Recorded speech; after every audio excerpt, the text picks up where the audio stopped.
पाकिस्तान के ऊपर जो है वो हमला कर सकता है। और एक दफ़ा नहीं 2 दफ़ा उन्होंने ये बात की है, ट्वीट किया उन्होंने। ये मुमकिन है?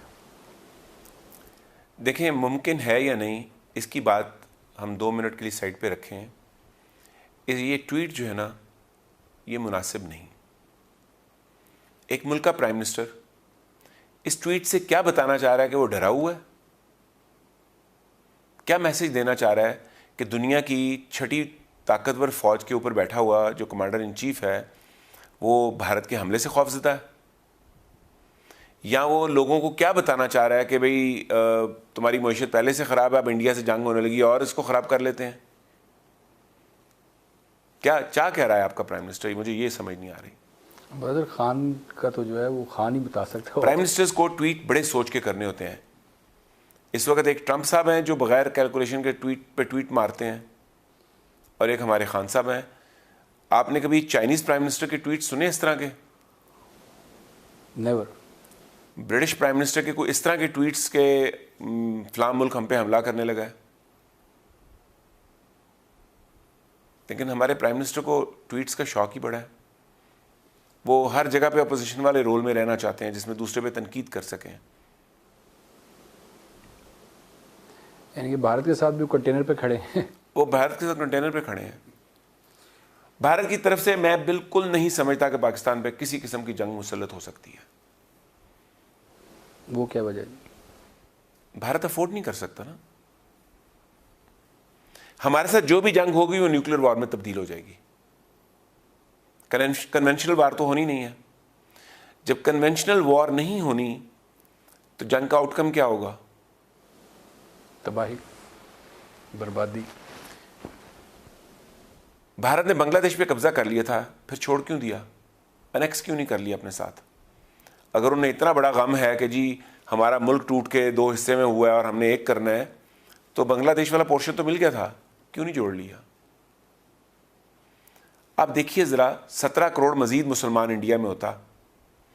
अभी जो इंडिया का मुसलमान है उसकी तादाद तकरीबन 28 करोड़ के करीब है, 27-28 के करीब। और उसमें आप डालें 17 करोड़ मज़ीद ऐड हो जाता तो क्या हो जाती फिगर? तो आप ये कहना चाह रहे हैं कि इंडिया जो है वो भी राज़ी है, जो तकसीम हो चुकी हुई है वो भी नहीं चाहता कि ये भारत के जो सीनियर सियासतदान थे, ये तकसीम उनकी ख्वाहिश पर, उनकी रजामंदी से हुई है। ये हमें भी सूट करती थी, उन्हें भी सूट करती थी। और अंग्रेज जाते जाते कश्मीर का इशू अनरिजॉल्व इसीलिए छोड़ के गए थे कि इसको लेके ये आपस में लड़ते रहे। और वो हम पूरा उसके ऊपर जो वो हम उनकी प्लानिंग के ऊपर पूरा उतर रहे हैं। 72 साल से हम उसको पूरा लेके चल रहे हैं। अब जो मतलब सिचुएशन बन गई है, वहाँ से ये इतलात आ रही हैं कि लद्दाख के बॉर्डर पे जो है वो चाइना के साथ भी जो है वो रिफ्ट जो है वो बढ़ रही है और वहाँ पे भी झड़पें हो रही हैं। कोई ऐसी इतला नहीं मिली कि उसकी हलाकत हुई हो या कोई, लेकिन वो क्या मसला बना हुआ है। और वो यानी कि पहले तो हम थे ना, हम हर एक के साथ जो है वो हमारा था कि हिंदुस्तान के साथ भी, ईरान के साथ भी, अफ़गानिस्तान के साथ भी। अब हिंदुस्तान भी जो है वो चाइना के साथ भी है, तो उधर नेपाल के साथ भी जो है वो मसला बना हुआ है, इधर हमारे साथ भी बना हुआ है। ये क्या हो रहा है? देखिए, पाकिस्तान के साथ जो मोदी साहब अग्रेसिव बयान देते रहते हैं ना, he does not really mean it.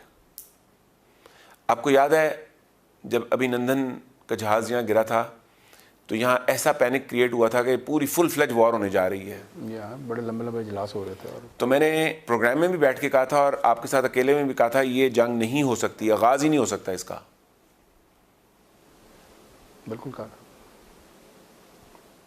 उस वक़्त बड़े दिफाई तज्जियाकार बैठ के तज्जिया कर रहे थे कि ये जंग होगी तो ये इधर से ये होगा और उधर से वो होगा।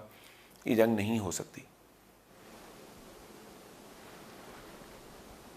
और उस भारत के मोदी साहब जो हैं, उन्हें इंडियन अवाम जो उनके सपोर्टर हैं उनकी सपोर्ट लेने के लिए पाकिस्तान के बारे में नेगेटिव बोलना होता है।